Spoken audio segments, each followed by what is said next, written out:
Martin Dore, Socialist Educational Association. Conference, I want you to look forward. We're good at that in the Labour Party. Imagine a small primary school in 2015, situated in, say, Dingletown. It used to be called Stonybridge Primary School, but in 2012 it became transformed. It was renamed the Glee Academy, sponsored by the arms manufacturer Death Cloud Inc. Death Cloud sponsored many academies by then, and some of them were doing well, even if all the school children did have to include the Cloud logo on their uniforms. Unfortunately, the Glee Academy started to have problems.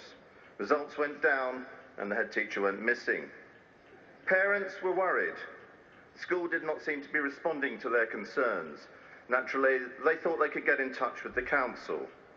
So a deputation went to what used to be called the education offices, but were met with a regretful sigh by one of the few people still employed by the local authority.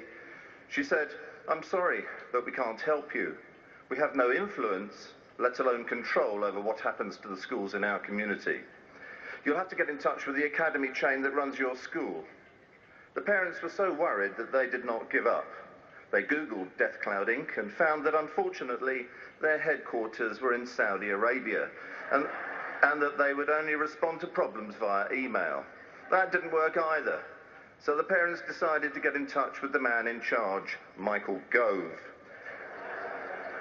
They even travelled down to London to see, yes, if they could arrange a meeting. Unfortunately, Mr. Gove was always busy. His assistant said, "I'm really sorry, but he has to keep meeting a Mr. Murdoch to discuss how this American educational software can be introduced into all English schools." It's an exciting development, but it's keeping Mr. Gove very busy indeed. The parents were even then trying to do something about moving their kids to the Flat Earth Free School, but sadly that didn't work either. Sadly, this story does not have a happy ending, not even the kind of ending that I used to read in GCSE English essays, which used to end, if the child ran out of ideas, with "I awoke and found it was all a dream." You've all done it yourselves. Conference, we're walking into this nightmare scenario with chains of academy providers taking over our community schools, with the government robbing local authorities of their powers to intervene, destroying local accountability, and handing over taxpayers' money to the rapacious edu-business sector. We know that parents want a good local school for their children. They want the school to be a part of their community, not answerable to a board of directors in Hong Kong.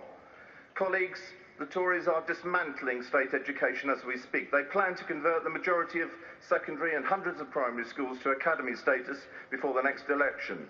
And then if they win again, God forbid, they will allow their friends in the edu-business arena to run schools for profit. Okay, we must confront them head on. We must produce an alternative vision of education. We must bring all schools back into the local education authority family so that once again we can be proud to say that education reflects our Labour values of aspiration, accountability and community.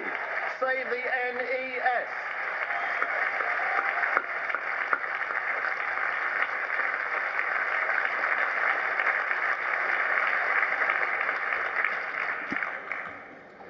Peter Walker.